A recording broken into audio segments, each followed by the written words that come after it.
Welcome to the Everyone's a Critic movie review podcast. I'm your co-host, Bob Zerl. Hey, I met you. You are not cool. With me, as always, is professional film critic Sean Patrick. I am too smart. I am too smart. S-M-R-T. I mean S-M-A-R-T. And Josh Adams. You goddamn communist heathen, you had best sound off that you love the Virgin Mary, or I'm gonna stomp your guts out. Now, you do love the Virgin Mary, don't you? Visit us at ihatecritics.net, everyone's a critic podcast.com, ihatecritics.com, Facebook, Everyone's a Critic Podcast, the page and the group, Twitter, Instagram, our handles there is Critics Pod. There you can participate in our top fives, watch trailers, read news, interact. Patreon, ihatecritics.net/Patreon. That's the best way to support the podcast. We did get a new Patreon supporter this week, Sarah Ward. Yay! Thanks, Sarah. So thank you for doing that. What level is she at? She is a character actor. She's a character actor. Nice. You know what? And she's been a character actor, too. I have seen plays where she was a character actor, so it makes sense. Nice. But yeah, and along with Patreon, we did record a bonus episode. It's not out yet, and we may actually do another one this week. But those will be coming out in this one we just recorded. We did Fishing with Gandhi and some Flick Chart, and that'll be coming out this week. And then the next one will probably wait a little bit and space it out because we'll most likely not do it again for 10 months. Are you also going to put this one on Bandcamp as well for sale? I can try. The problem with Bandcamp is I have to break it down every 10 minutes. Because if it's longer than 10 minutes, then you have to pay monthly, like $10 a month to be on Bandcamp. Oh, wow. So I know we're not going to sell that many. But you can go to Patreon and take the link and throw it in your Apple Podcasts, or I'd imagine other podcatchers. I'm not positive, but the RSS feed. Then that way, anytime we do it, it'll show up in your podcast feed like our regular episode would. But it only goes to Patreon supporters. And if you haven't been able to get to do that, let me know, and I'll try to help you out. What am I forgetting? Apple Podcasts, Spotify, Google Play, Stitcher. That's where you can listen to the show. Please go to Apple Podcasts, subscribe, and rate and review the show. That does help us move up the charts. For news, we don't have much, but Sean did bring in the review that we talked about a couple weeks ago with Incredibles 2. Yeah, there have been people asking me about this and wondering exactly what it was that this guy said that was so horrific. And so I thought, well, why not just quote him directly? Mr. Anthony Lane of The New Yorker, who's a critic of some renown. I believe he's won awards. He's at the freaking New Yorker. So this is what this man, who is a professional film critic, wrote. Which brings us to the other event. Take your seat at an early evening screening of Incredibles 2 in the coming days. Listen carefully, and you may just hear a shifty sound as of parents squirming awkwardly beside their enraptured offspring. And why, kids? Because Mommy just leaned over to Daddy and whispered, "Is it just me, or does Mrs. Incredible kind of look like Anastasia in 50 Shades of Grey? You know, the girl in the red room with the whips and all?" And Daddy just rested his cooling soda firmly in his lap, like Mr. Incredible, and tried very hard to think of algebra.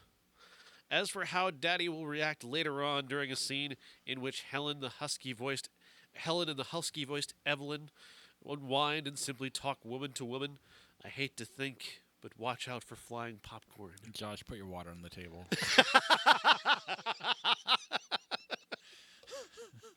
Fair. All right. Creep. He's a creep. He writes like a creep. It's a kid's movie, dude. But the director says it's not a kid's movie. Just this week, It is PG. He told everyone on Twitter it's not a kid's movie. It's a kid's movie. Because it's Bad rated words PG. in it. It's a kid's movie. The director disagrees. The creator disagrees. It's a cartoon. Okay, that I can agree with you on. I mean, I don't. There are toys. Go on. There are no hereditary toys. They're Rambo toys. Also a cartoon. You've seen Rambo 5. Well, Rambo literally was a cartoon. We discovered that when Rambo 3 turned 30. And I don't know. I've seen adult toys that are just not made for kids. Right. I thought you weren't allowed in those shops anymore. Toys R Us is closed.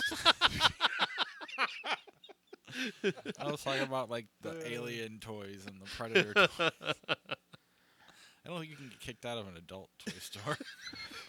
I think they If you encourage do, that that. says a little something about you. Yeah, Patreon supporters. No, we I'm can kidding. find a way. FaceTime, Facebook Live. I don't know. But that's pretty much it that we're gonna deal with at least. Ant-Man. Ant-Man and the Wasp. Let's be clear, that is the title of the whatever. movie, Ant-Man and the Wasp. Okay. This is Paul Rudd and Evangeline Lilly, along with an all-star supporting cast. That picks up the action about 2 years after the action of Captain America: Civil War, in which Scott Lang, Paul Rudd, was he ended up in jail from violating the Sokovia Accords. Now he's on house arrest, so he gets to see his kid, but he can't leave the house until Evangeline Lilly and Michael Douglas, their characters, open up the quantum realm, and it sends a message through to him from their mom. And Michelle Pfeiffer is that character, and now they need to get him secretly out of his house and over to where they are so they can try and send him into the quantum realm or go into them there themselves and get her out. There's a character called the Ghost, which I don't want to get too much into because I don't want to spoil the fun of that character. But she's trying to get a hold of Hank Pym's technology. And another character, Walton Goggins, is sort of a lesser villain with his wacky character actor powers, just kind of doing his thing. I love this movie. I had so much fun. This movie's hilarious, just beginning to end. Big laughs. There's nothing serious, just funny. Just a funny movie. Peyton Reed did a hell of a job making this, creating this universe and creating this for this character that is it's a comic universe and one that's built with solid, funny premises.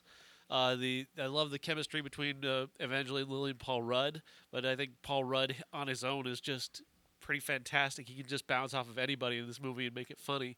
He and Michael Douglas have that nice awkward tension that's always great. I dug this movie a lot. I had a great time. I laughed a lot, and I can't recommend it enough. It is super fun. I will give you that. I would like everyone listening, though, and everyone that watches it to please try not to take it too seriously. Everything that is said from a serious standpoint, talking about science and quantum realm stuff, Michael Douglas can barely get out of his mouth because it's a bunch of gobbledygook crap that none of us can verify. It's just there to make it sound like the film knows what it's talking about. Who cares? We're here to see Paul Rudd make jokes, Michael Pena make jokes, and have us get stuff that gets us from this point to Avengers Infinity War 2 or Captain Marvel or whatever that comes out next. That being said, it is an incredible amount of fun. I laughed out loud at least 6 times during this movie.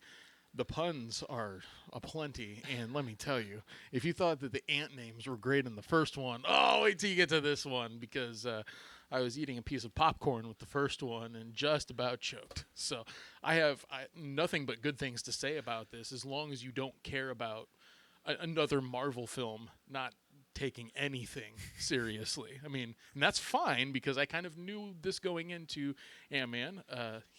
Paul Rudd is true to the Scott Lang character that's in the comics right now. It's like that character was written now, keeping Paul Rudd in mind almost. It's a very, very parallel experience, but I loved it. I liked it. I mean, to me, it wasn't laugh out loud funny. It was just kind of, that's funny, but not laughing. Kind of recognizing the humor, like that Seinfeld bit, I guess. But I think that's just how everybody reacts differently to certain types of humor. My son loved it. I don't care about Marvel movies. Infinity War is technically happening at the same time because they do kind of go into that a little bit, and I mean there could be a little bit of a delay, and you don't really notice that at all. But again, doesn't matter. But it's just kind of another Marvel action fun movie. I got nothing bad to say about it. I don't love it either. It just kind of it exists. Well, it's certainly not. It's not Black Panther or anything, but it's pretty fantastic for what it is in terms of an action comedy. Well, none of them have really been bad. They've just kind of either been lesser or good. I mean, it's Yeah, I did walk out of this saying it's the same experience I'm having with the first Ant-Man, if not slightly less impressed, because the first one I was a little concerned that it would be bad, and it ended up being way better than I thought. There's just a lot of great supporting performances here, and everyone's on the same page. There isn't Walton Goggins isn't being like too serious for this, like he can be sometimes. Like Walton Goggins in Hateful Eight, versus this, it's a different experience, but it's just a lot of fun. I'm trying to say something beyond it's a lot of fun, and that's really all that it is. Walton Goggins certainly doesn't ruin the movie, which is nice because he's done that a few times. Well, I mean, he's probably the worst part of Tomb Raider. Clearly, which I thought was a pretty good movie. And he's definitely the worst part of it. Then he's obviously he's in Maze Runner, and he's practically the worst part of what's already the shittiest movie of the year. But I would say in this, you haven't said he's the worst thing in Ant-Man, but I mean maybe he is. But I think he's necessary to make your tension work. You kind of need that third bad guy or second bad guy, or however it works. Perhaps. I did want to see Michelle Pfeiffer leave Michael Douglas for Lawrence Fishburne, but other than that, I loved the Michael Douglas Michelle Pfeiffer thing. I thought they had a lovely chemistry. Oh, they had a great chemistry, but he's a piece of shit. I mean, he's almost the worst character in the movie. Hank Pym continues to surprise me with the amount of crap that he's done in his life that he doesn't seem to be at all sorry for. But right, like he may be the biggest bad guy in the movie, but he's kind of, other Walton Goggins would be on the other one. I think the Ghost and Lawrence Fishburne's character are kind of neutral. Well, I don't understand though. What did Hank do to her? He told that guy to get lost, and he kept doing what he did. And the girl ended up getting hurt because of her dad, not because of him. The machine that he created or whatnot, the project that he had worked on wasn't quite stable enough or whatnot, and he's got people working on it for him, and that accident occurs, and she's arrogance holding him responsible. Yeah, that went along with it is more what I'm talking about. Yes, nothing really in this movie happened that he ended up being right, but it was still. Can we address the first after the credits scene? It's not really certainly. a spoiler. Yeah. I'll just tell you that you don't need to stay for the last credits, the post credit scene. You don't need to be there for that. Just some ant playing drums. Yeah. Don't bother sticking around. After the mid credit scene, get up and go. The mid credit scene, they kind of address what happened after Infinity War and who went and who didn't, and the people behind me, one of the guys didn't get what was going on, so this guy was trying to explain it to him. And Harrison, my 6-year-old, turns around and goes, "I understand what happened. This is what in Infinity War they all." And I was just so embarrassed. I'm just like, shut up and let them leave. That's actually kind of awesome. Way to go, Harrison. Like, you're not listening to other people. I did think of that particular mid-credit scene, and I was hoping for an appearance from a character like Hawkeye that we hadn't seen. I know I keep rooting for this, but in all honesty, there had been a rumor that he was a part of Ant-Man and the Wasp, and that was going to explain why he wasn't in Infinity War. Not only is he not there, he's not in that mid-credit scene, he's nowhere to be found, and it's still going to be all the way up until the next Avengers film if we get an explanation, if they don't write him out, for crying out loud. Cut out again. Yeah. But he's good at tag. He's going to be in Spawn. Yeah. Is he is Spawn? Or? Jamie Foxx is Spawn. Okay. He's playing a character called Twitch. Yeah. I'm not a big McFarlane comic guy, but... No, not a fan of that at all. Is there anything else that was worth talking about? I thought the True Storm stuff was kind of... It's a good runner. Awesome! That was a good runner. Yeah. I mean, yeah. I thought Ghost was a fascinating character, and that's why I don't want to talk about her too much because I don't want to spoil what I think is a really fun idea of a character. Is she in the comics? I don't know anything about Ghost. When I heard that that character was a part of it, the poster revealed that it was a female playing Ghost, and so okay, well that must mean that it's not all that important. And I haven't done any research about it. When it comes to ghosts in comics, I'm thinking of Gentleman Ghost from the DC comic universe, and I was thinking that's DC. It has nothing to do with it. So it was a fresh explanation for me. Some of the fun is ruined by the trailer because you do see her powers demonstrated in the trailer, but I still think, and honestly, as fun as this movie is, and I've not talked about it having too much dramatic weight, I bought into her story as the kind of the dramatic weight of the film. I bought into the whole the relationship with Michelle Pfeiffer and her daughter and her husband. I thought that was really well done, and it gave this movie just enough gravity to have a full bodied film. Yeah, the quantum realm too. They spend a little bit of time in the quantum realm during this film. That's kind of badass. I was assuming that they would do something similar to what we see in Doctor Strange, where there's just a lot of fractals, and you can just hit a button on a computer and make your shot camera work do that, and that's kind of and I wasn't very impressed with it.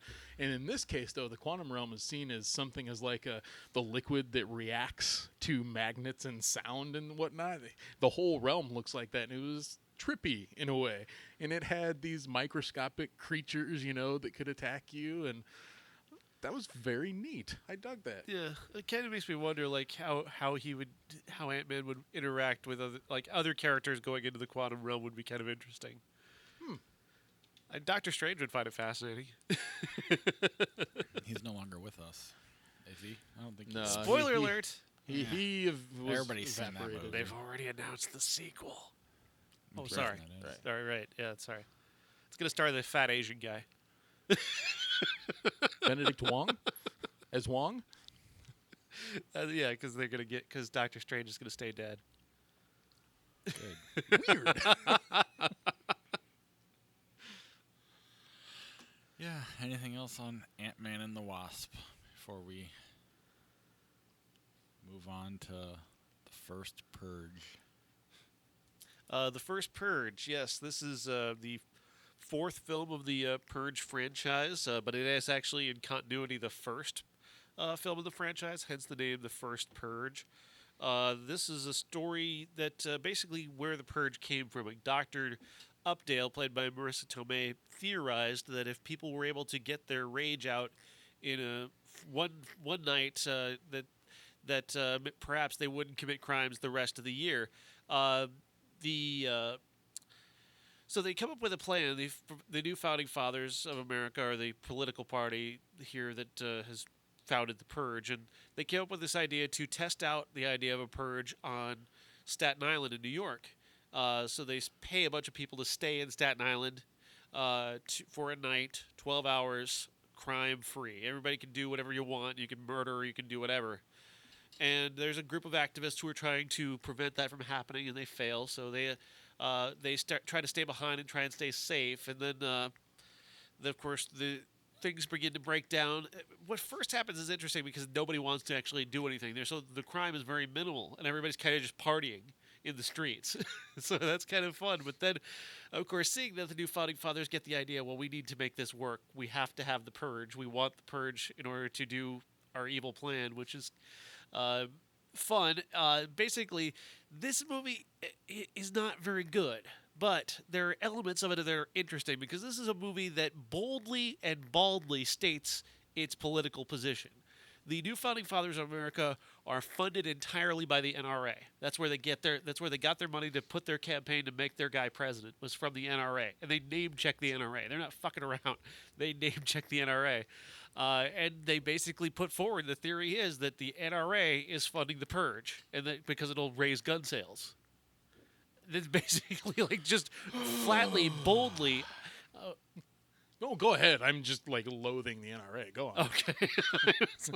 It makes me do that when I hear that term. So that's the that's the thing, though, is that the NRA is evil, and thus they're going to try and make money off of people killing each other via the Purge, and have this kind of ridiculous explanation as to why that's okay. And so they need to make the Purge work. So they send a bunch of fucking killers into Staten Island to start killing people, and that leads to a drug dealer having to take over and fight back and save people. And there's a lot of it, like I said, a lot of interesting ideas. If only the direction were better. The editing is bad, the production design is bad, the cinematography is bad. So you can't really see the action very well in the movie, and that really hurts a lot of it. But there are elements of ideas here that are so good. It's that they reminded me a lot of Gordon Parks from Superfly. His kind of notions of social justice in his films, and similar ideas from other blaxploitation movies. And there's a couple moments where this drug dealer character, he actually gets to do some kind of cool, badass blaxploitation kind of poses as he's battling these white supremacists who are sent into Staten Island to kill black people, essentially.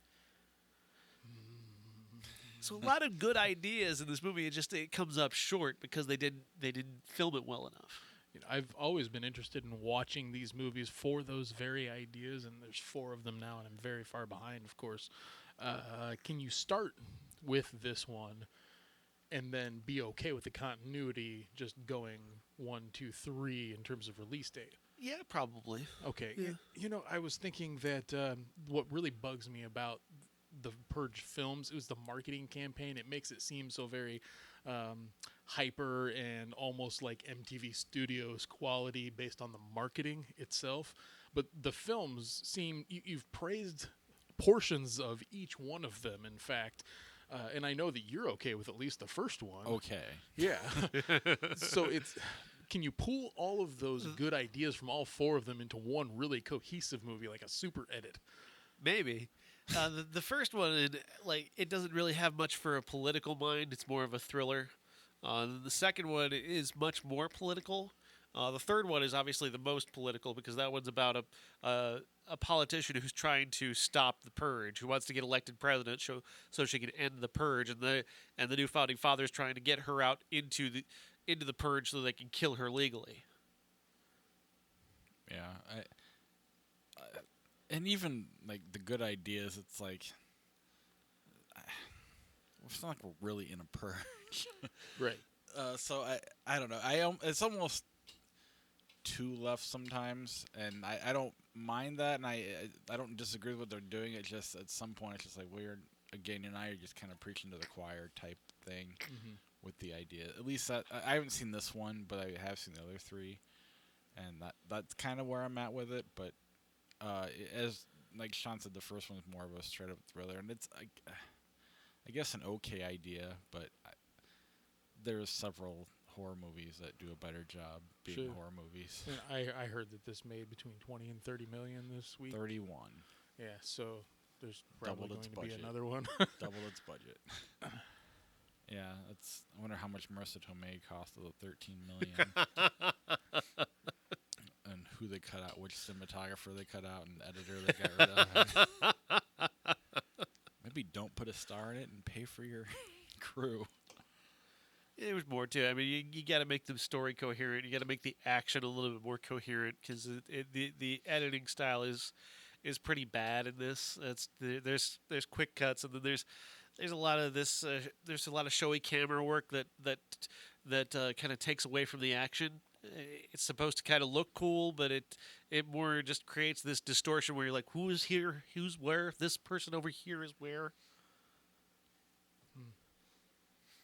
Yeah, it exists. About editing, there's something I'd like to add to that.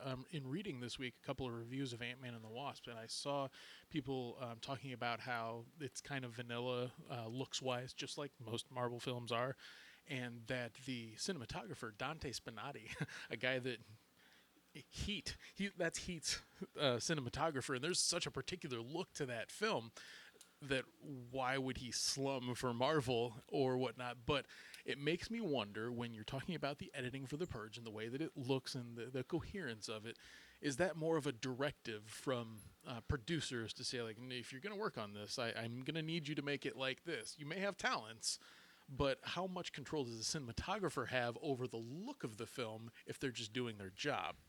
I think Peyton Reed's a far more interesting visual director than people give him credit for. I mean, if you've seen Down to Love, that's a great looking movie. And, I know of it, of course. Ant-Man, I thought this Ant-Man and the previous Ant-Man both looked great. I'm wondering if it's more due to time constraints.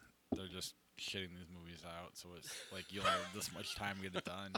I mean, there's separate productions, but I guess I know what you mean. I'm not talking about Ant-Man. I'm talking about The Purge. I know. I mean, yeah. Marvel movies though they're all still separate productions. You know, the cast of, I don't know how interactive are they. And hearing that a guy that had that kind of eye is working on Ant-Man and the Wasp, I'm like, oh, I guess that is a little Well, but they're it's very competent, of course. But part of why the Marvel movies work is you're bringing in real directors, real actors, real crew, and so that's why you're getting good movies. You're not with The Purge. It's just that's what I meant when I said they're shitting out movies. They had get that out by this date.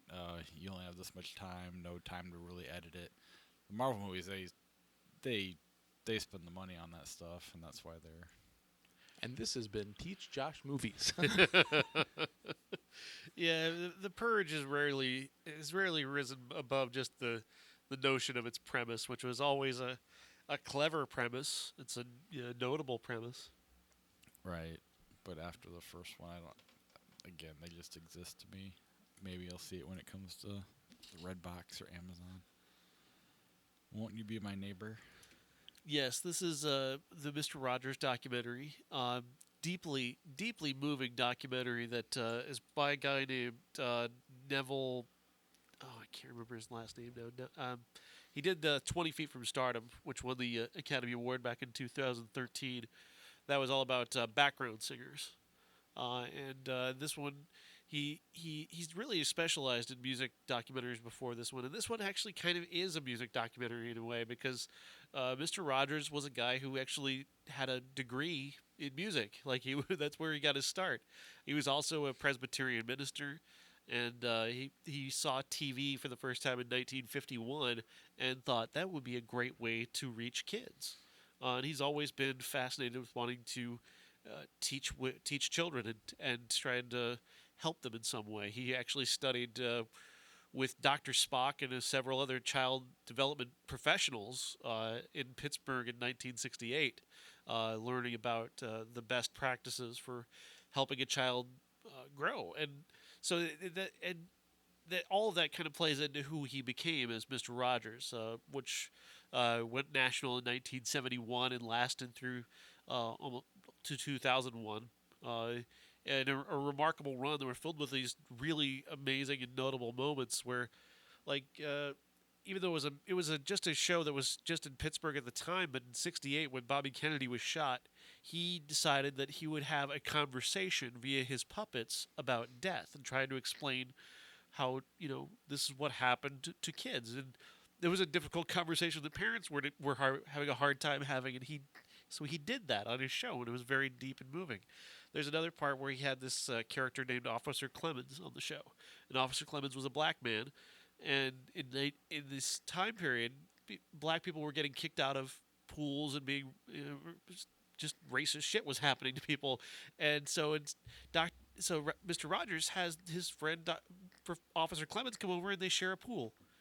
Just for their feet, but they share a pool together, and they have a conversation about the weather. They have this very pleasant, sweet conversation that they always have, but the image of it is so powerful, and you can't mistake the image that he was sending out and what the political message of that was.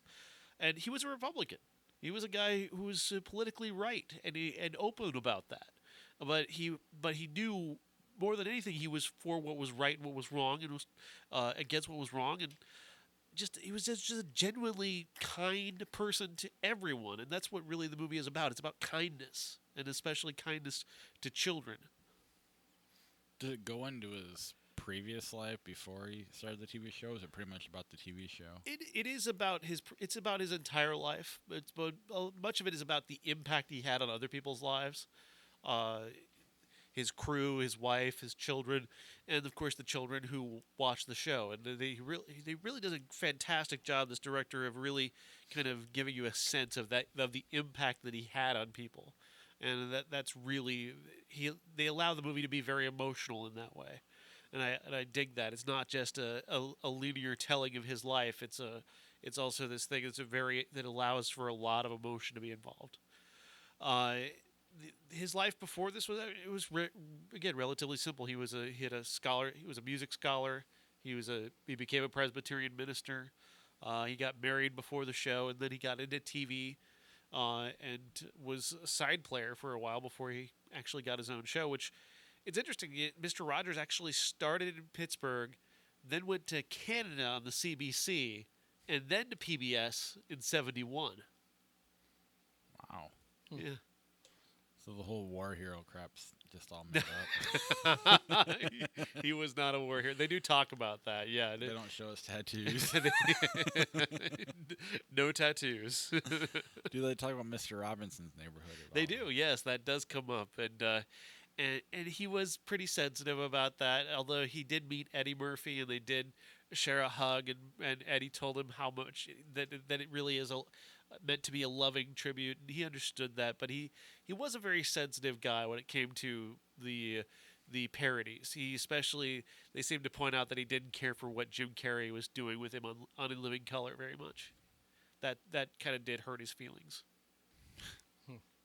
I remember always when I got the chance to watch that as a youngster, and my parents had that show babysit me for a while.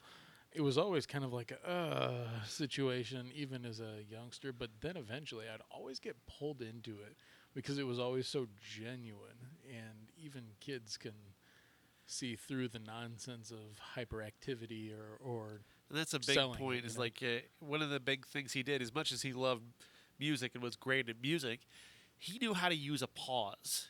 And he knew how to use silence, and he would allow for silence during the show. He would allow for a pregnant pause to just be there, and it felt organic, and it gives the kids the opportunity to just kind of pause and take it in. And they do show a lot of clips from other shows at the time. He really hated the kids' TV of the 50s and 60s, which was a lot of guys, just a lot of clowns throwing pies at each other and making noise and just running around like idiots, and he hated that. And so he made a point of making a show that was much more gentle and gave kids an opportunity to relax into it.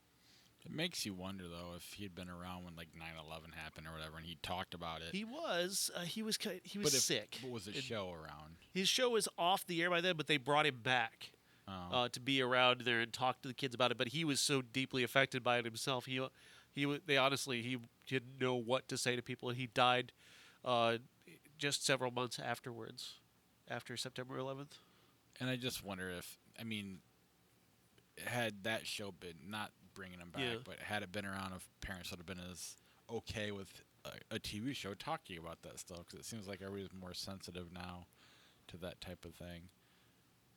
But they shouldn't be. I think that's really cool, though. The trailer looked fantastic. Yes, it did. Where is it at? Just select cities? Yeah, it's nationwide now. It depends. There's only like 1,500 screens, so it's not everywhere. But it's in our area, so that means it's in a lot of places. How long is it? It's about 95 minutes. Oh, so that's not too bad. Yeah. Got a good pace, terrific music. He was a brilliant piano player, and the music that he created too had a message to it. And they addressed also, there was the thing in. Did you have Fox News attacked Mr. Rogers? Were you aware of this? No. Fox News, Brian Kilmeade, they show this specifically, this clip of Brian Kilmeade talking about Mr. Rogers and saying, well, he's responsible for an entire generation of kids who are feel entitled to everything. Everybody, because he said everybody's special. And they didn't have to do anything to be special. Everybody's special. And so he coddled an entire generation of entitled kids, and it's his fault. It's a very special news station. It's the baby boomers in general's fault. Oh, applause. But all he meant was just to take kids who might be watching who've never been told that they're special or that they're that they're okay. He told them that you're loved. Somebody cares about you.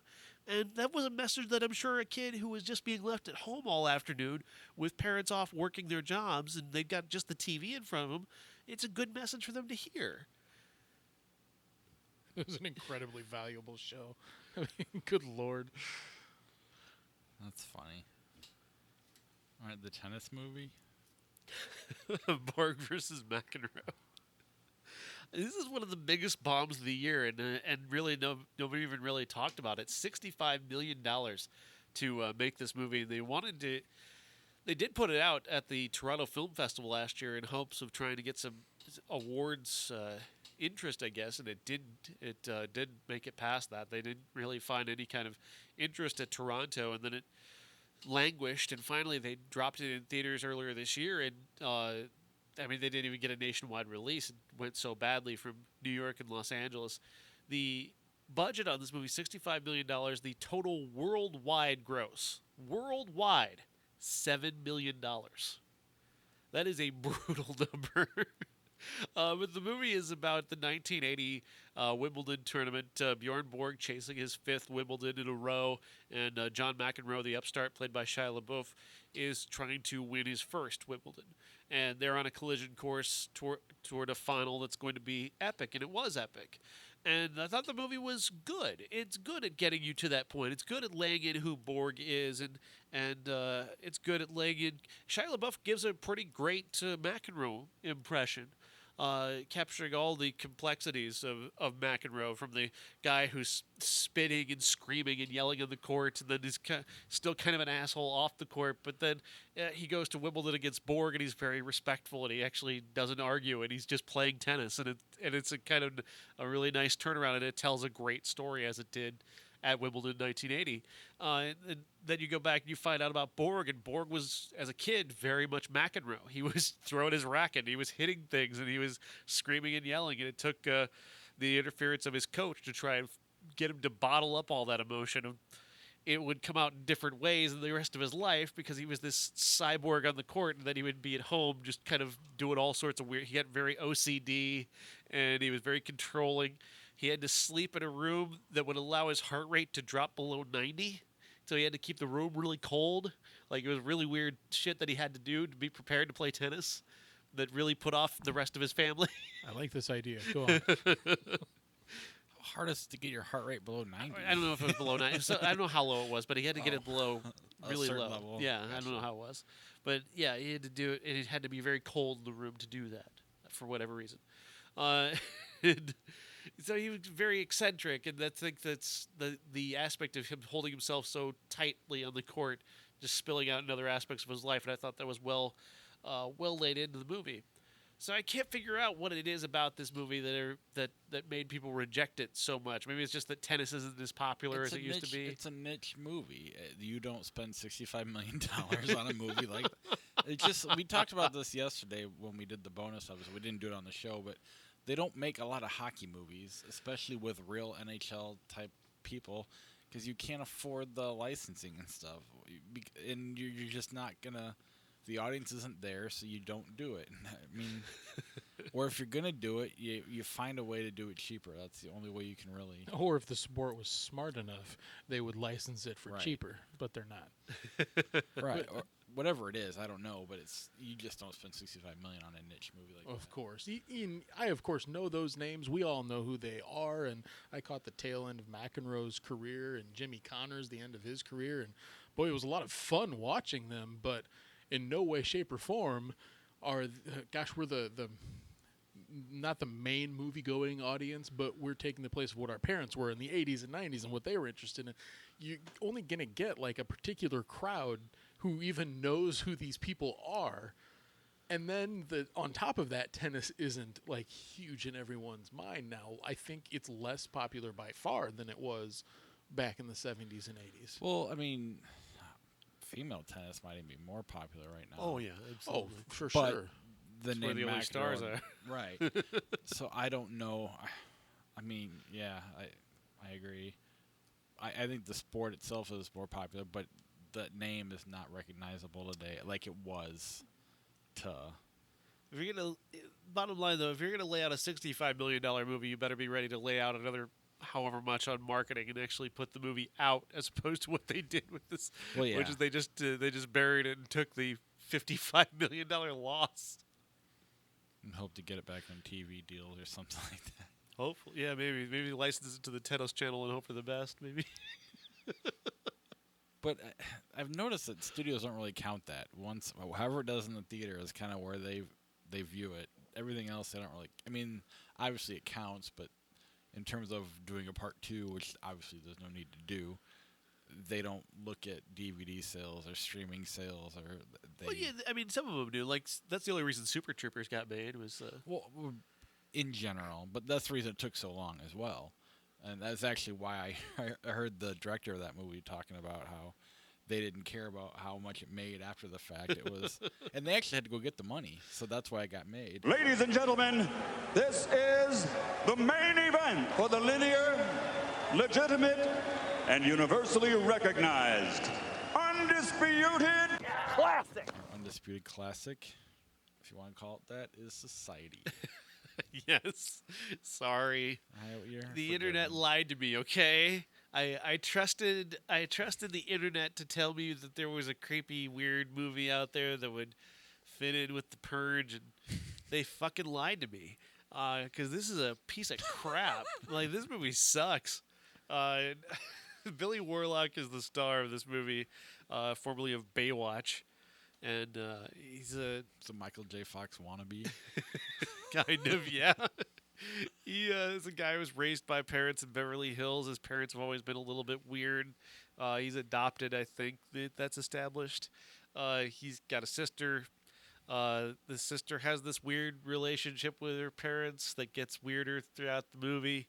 The idea, I guess, is that the parents are really all the rich people in Beverly Hills, or some kind of weird other race from humanity that's been here, but they're not aliens, but they are I don't know, it's fucking weird. Doesn't make any fucking sense. And they begin to, they have these rituals where they eat people. They eat poor people specifically, I guess. And they set it, the Billy Warlock character has basically been raised by this rich family to be fed upon eventually, and now that time has arrived.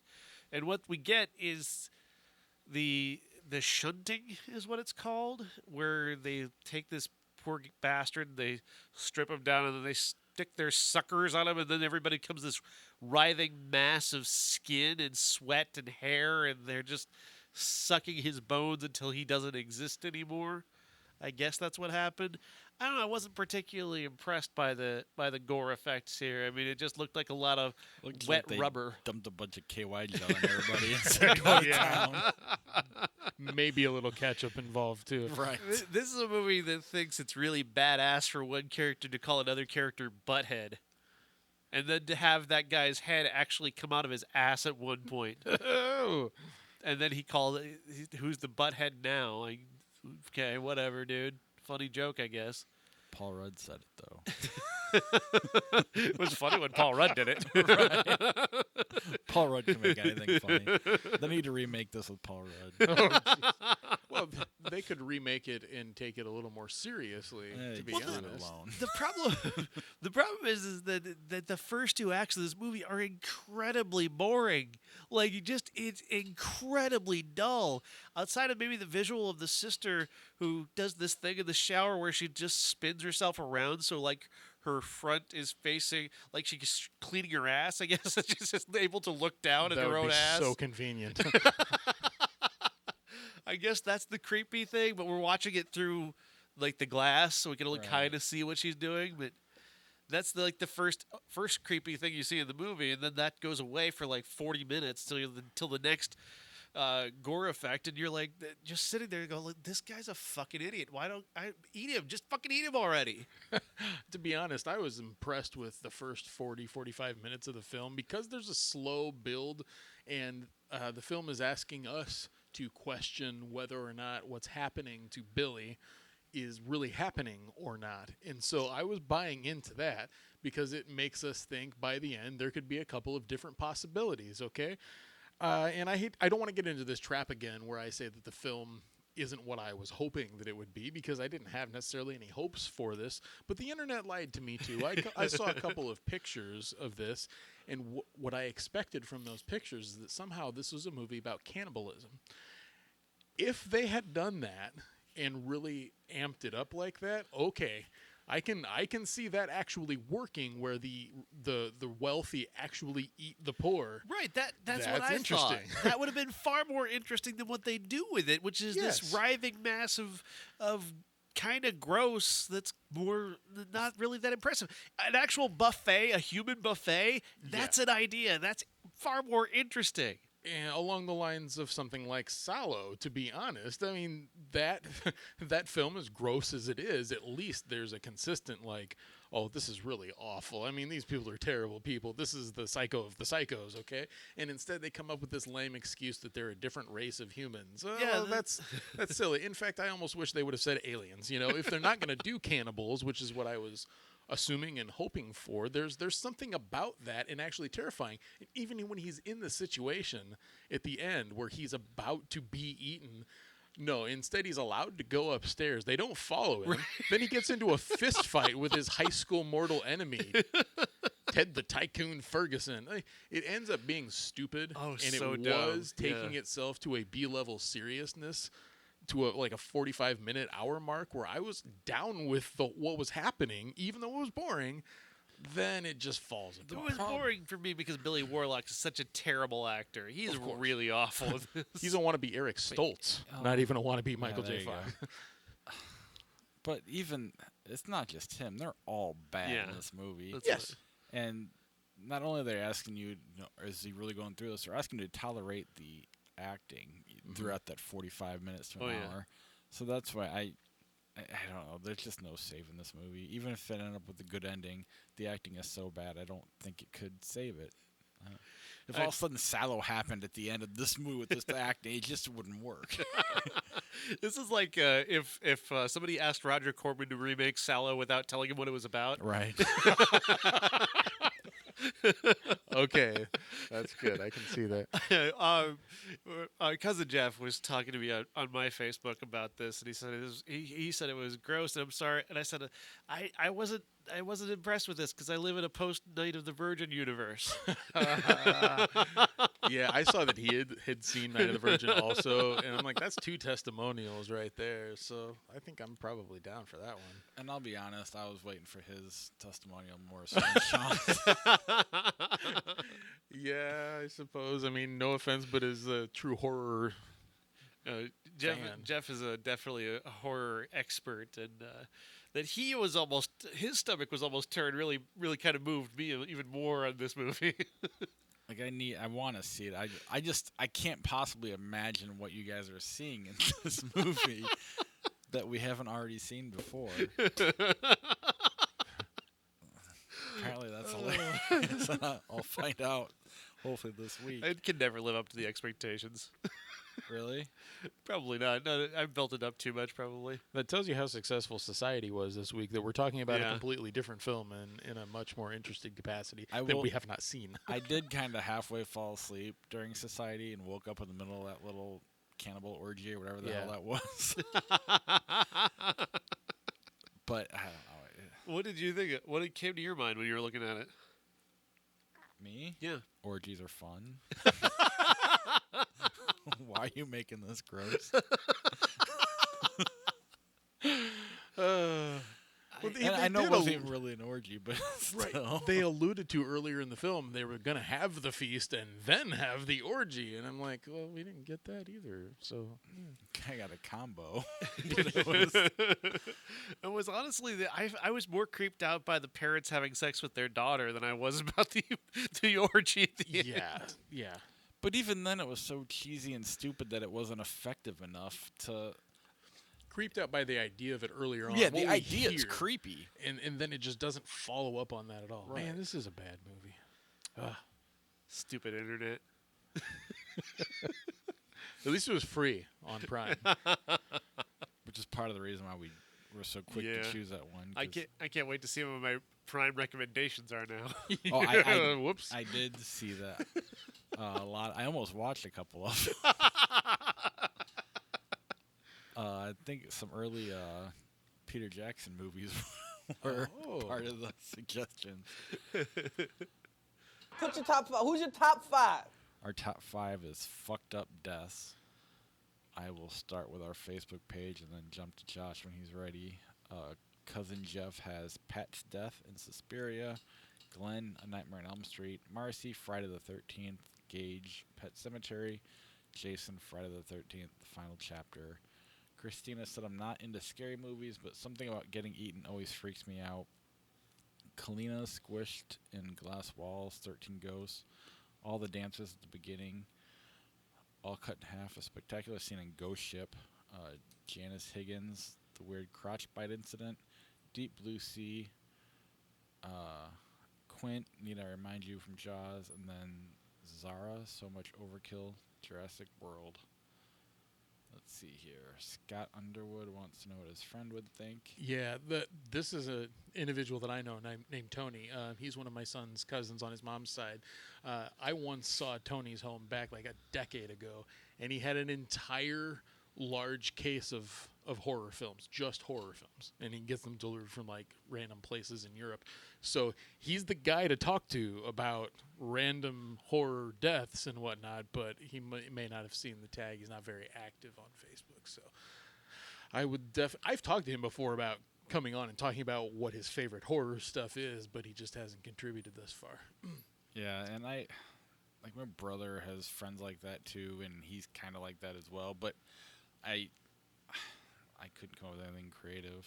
Yeah. Or too creative. Jason from New Mexico had The Laser Grid in Resident Evil, The Wire Gate in Cube, The Rope in Ghost Ship, The Bone Twist in Saw, and The Key in the Eye, Saw 2, or The Bone Twist of Saw 3. Or he had question marks, he didn't even know. Instagram, we've got Sarah, includes 5 crazy death scenes that she couldn't think of, so she was going to rank the top 5 most painful Home Alone traps. Okay, fair enough. 5, the Christmas ornaments on the floor. 4, blowtorch to the head. 3, iron to the face. 2, brick to the face. And number 1, nails and tar on the stairs while barefoot. Now, to be fair, those all could have been deaths in a movie that wasn't directed by Chris Columbus. Those all would have been deaths in real life. There you have it. So it works. I had number 5, spoiler alert, the little girl in Hereditary. Oh, God. Number 4, the opening 10 minutes of Irreversible. 3, the third act of Audition.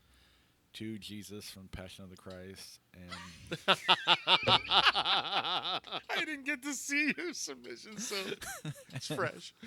And number 1, that final death in Martyrs.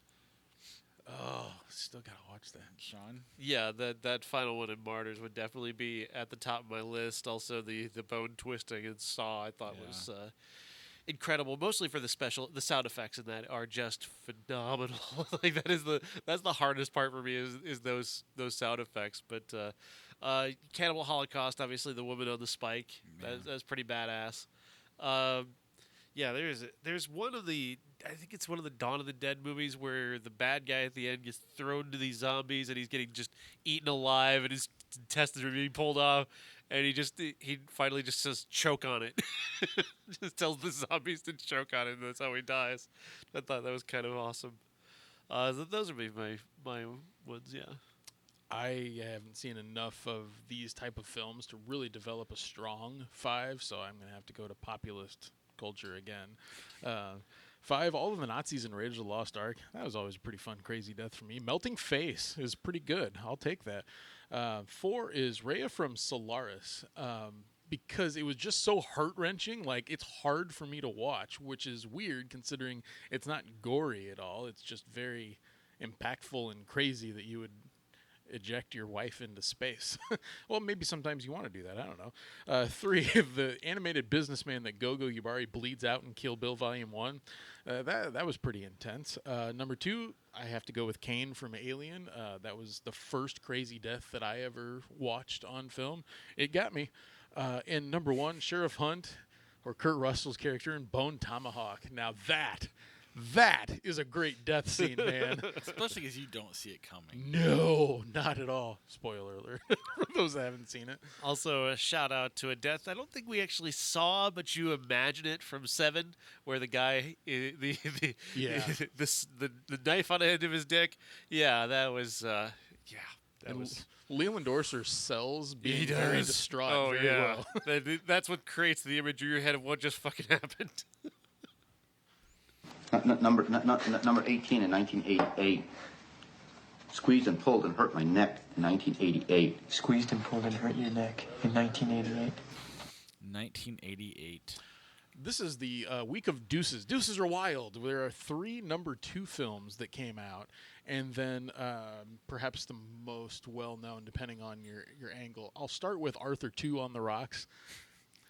The first Arthur predates our show here, and so we've never gotten into it, but I've seen it. I remember the Christopher Cross soundtrack because my parents were big fans.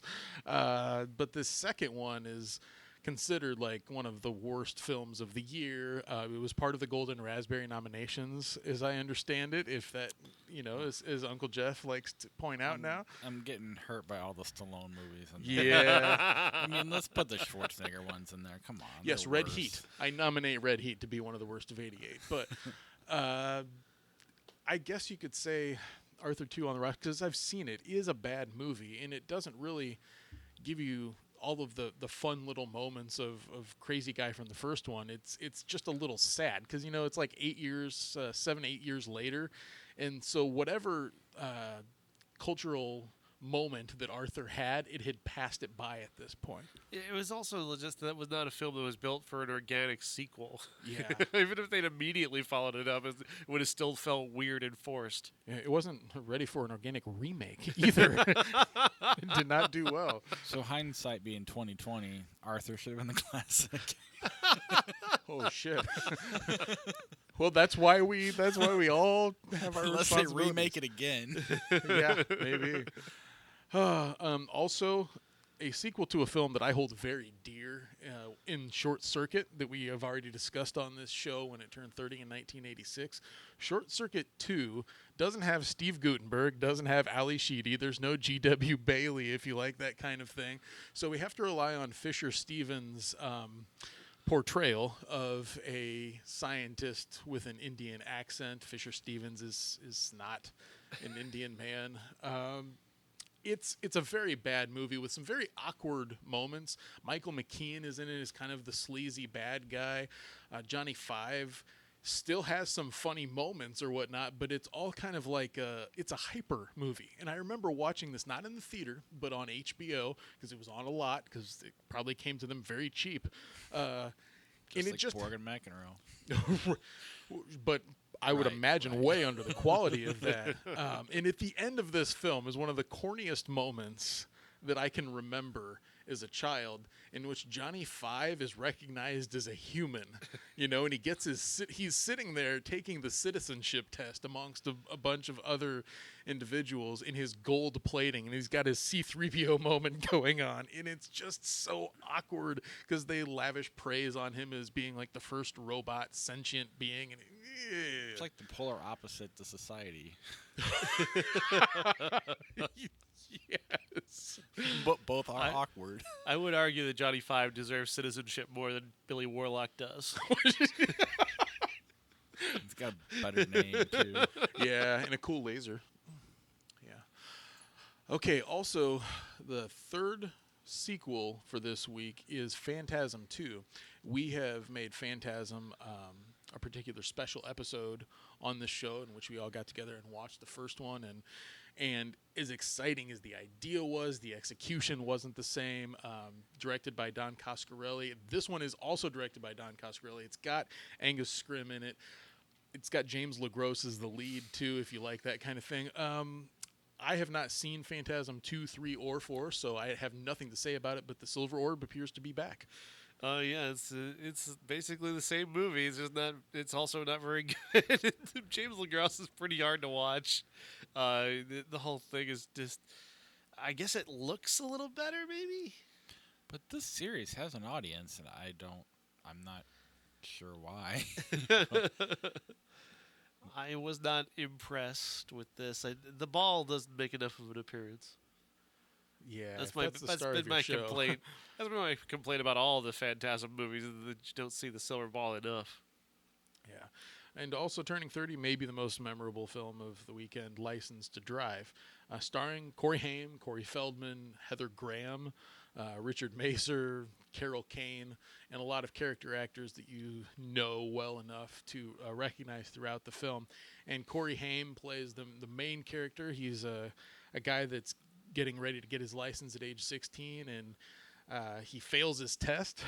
And so what does he do? He goes ahead and tries to take the car out at night anyways. It's a series of typical teenage comedy of error moments, not necessarily wrapped around any kind of heart at all. It's very typical, but there are a couple of very memorable moments. I'll take his driving test as one of them, with James Avery as his driving instructor. He of Fresh Prince of Bel-Air. That moment stuck with me so much after I saw this film up to my driving test, because I had no idea that I could just take it at school and that would be fine. And that instructor was, not James Avery with his very intimidating nature. But I had this idea that I was going to have to go to the DMV, and I was going to have to run into the very evil woman behind the counter and the very intimidating James Avery driving instructor, that I wouldn't have to spill his coffee. So I drove as a trainee so slowly most of the time because I wanted to practice in case they tried a test like that on me. And you can tell by me talking, I had no business driving at 16 then. But it's a somewhat memorable movie. There's a bit of unfortunate, I don't want to go as far as saying misogyny to it, but Heather Graham is kind of not treated well in this film. She's put in a trunk, and they don't even ask the question, should we or not? They take pictures down her blouse and never question whether they should or not. That's unfortunate, but there's a big following for the Coreys, if you like it. Yeah, it's I don't know what it is anymore. I don't know. I may have liked it as a kid, but I was not blown away by it. Like, it wasn't one of those movies that I remembered liking a lot. I know my sister loved it because she had a thing for Corey Haim, so that's probably the main reason why I didn't make note of it. I don't know. Do you remember seeing this at all? Yeah. Yeah, a friend of mine was a big Corey fan. I don't know which one he liked better, but he had like all the posters on his wall, and one day we spent the night at his house. We watched like this, Lost Boys, and something else. Ah, okay. And I remember Lost Boys. That's about all I remember. Yeah, they used Heather Graham plays a character named Mercedes here. And would you believe that they used the song "You Want to Ride in a Mercedes," the pop song from the 80s? Oh, and at the end, the last line is, "I don't need a car. I've already got a Mercedes." Oh! So, if that they also use, isn't... Get out of my dreams, get into my car. Yes, in this movie. That plays during the end credits. You're right. Man, I don't know. My favorite Corey is still Finneran, right? Suck up. I don't even know what that does for you. Well, it's the same spelling as the other Corys. I just figured I'd throw him in there. After what we did to him on the bonus podcast. Oh, it wasn't that bad. It was. I think he was expecting way worse. Oh, good. He doesn't know. But we didn't hate the movie. I think we were very fair to it. Yeah. But yeah. So, Fishing with Gandhi Society. Fishing with Gandhi. Fishing with Gandhi. The promise of society is not enough to overtake. That was a game we played on the bonus episode. So yeah, if you want to be a Patreon supporter and get that, it'll come out this week along with this show. So yeah, ihatecritics.net/Patreon. That's all of 88, right? It is. Next week is a bigger week because we have Die Hard. Die Hard is also our classic because there's just too many skyscraper movies that week. I thought maybe we're not talking about Towering Inferno then. Die Hard is we're going to spend a lot of time we on can it. do both, but I figure we're going to spend a lot of time on Die Hard. Yeah, you're And then you're in right. terms of watching movies, sometimes it's my wife's been out of town for a week, so I might not have the freedom I had this week. But Hotel Transylvania 3 and Skyscraper are the nationwide releases. Die Hard turns 30 and then the fish called Wanda as well. Indeed. Which then makes our top five movie fish. You got the one from Jerry Maguire, Nemo. This Finally get to shout out Mr. Limpet. Right. Or the fish who saved Pittsburgh, maybe. Right. What, you're not up on 70s Disney movies? I have not seen the Credible Mr. Limpet, but I know that Don Knotts is in it. I remember the video cover. That's about all. I mean, do sharks count as fish? You can really. They are fish. Dolphins right? and flipper. And Dolphins are there's ways mammals, to though, go. aren't they? The orca, right? We could use orca. Could be. But whales are. I don't know, man. If We're it's in gonna the have to water. consult an oceanographer this week. We're not going to make fun of you if you have to put whales and dolphins on. I know one person that will put dolphins on it. All right. Patreon supporters, I want to thank them before we wrap this up. Clarification: Daryl Hannah and Splash. Fish. Okay, just checking. If it swims like a fish, looks like a fish, smells like a fish. A lot of jokes we could do. I'm not. I didn't say it. But I thought it. And that's all that matters. All right, our Patreon supporters are, I'll start with our key grip level, Jason Bryant and Charlie Messing.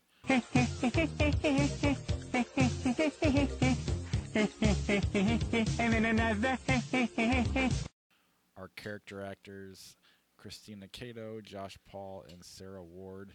I think this is the beginning of a beautiful friendship. Our special effects level, Corey. May the Force be with you. Josh's favorite Corey. Associate producer, Jason from New Mexico.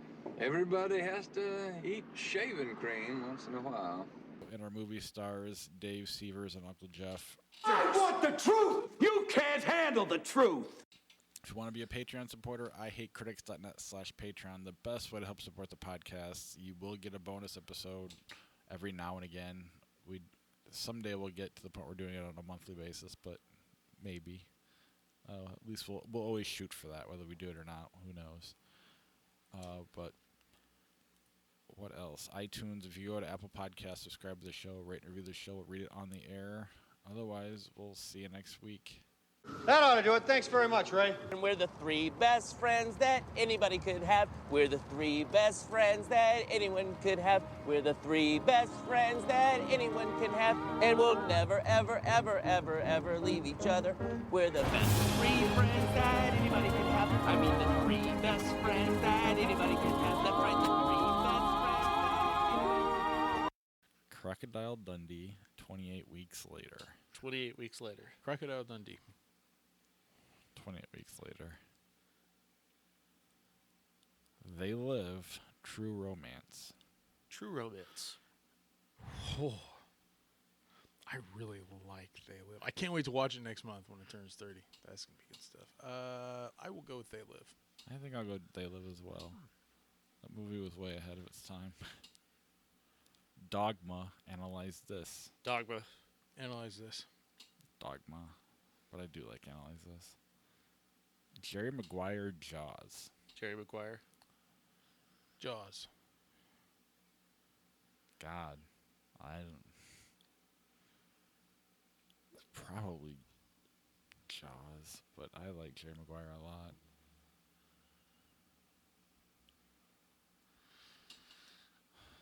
Independence Day, The Hunt for Red October. Hunt for Red October. Yes. There we go. Sweet. Yes, I agree. Kind of voting for the same thing. District 9 or Miss Congeniality? Miss Congeniality. District 9. District 9. Happy Feet or let's just not do either one of these. Thank you. You're in Love, Charlie Brown. Hero, 2002. Constantine. Constantine. I'll take Constantine as well. Hero's the Dustin Hoffman movie, right? That's the 1993 Hero. Hero with Jet Li. Yeah. Presented by Quentin Tarantino. Yeah, I don't care. Island of Dr. Moreau, 96. Collateral. Collateral. Although there's a lot to love about that Island of Dr. Moreau movie for how terrible it is. Largely unintentional. Transformers, Revenge of the Fallen, Dogville. Dogville. I haven't seen Dogville, but I assume it's better. It is. Fair assumption. Constantine or The Sound of Music. I really hate The Sound of Music. I'm gonna go Constantine. Constantine, easy. Even with Gavin Rossdale as a fallen angel. No, that was enough to make me not want to. Shit, I shouldn't have said it. I just find Sound of Music to be unendurable. I just cannot. Cars 2, Butch Cassidy and the Sundance Kid. Butch Cassidy. Butch Cassidy. Yeah.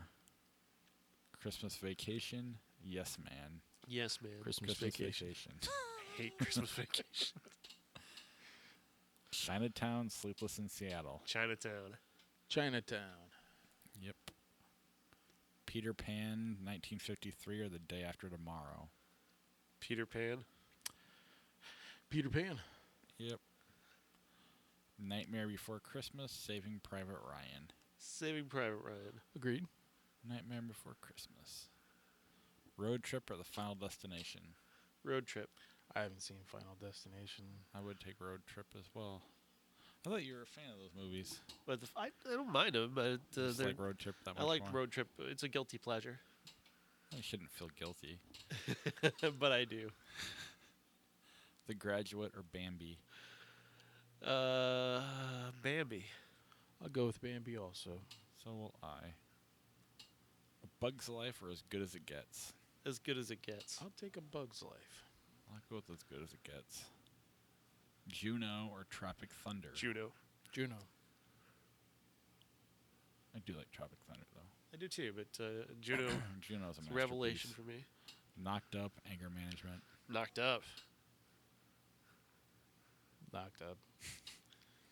The Hunger Games, Office Space. Office Space. Oh, I got a red stapler ordered at work this week. Yeah, because we broke a couple, and I'm like, I'm gonna throw this into the office supply request, just see if it can come through. It hasn't come in yet, but the shipment should be Tuesday. So And then you're gonna burn the building down. Please, I'll talk like that.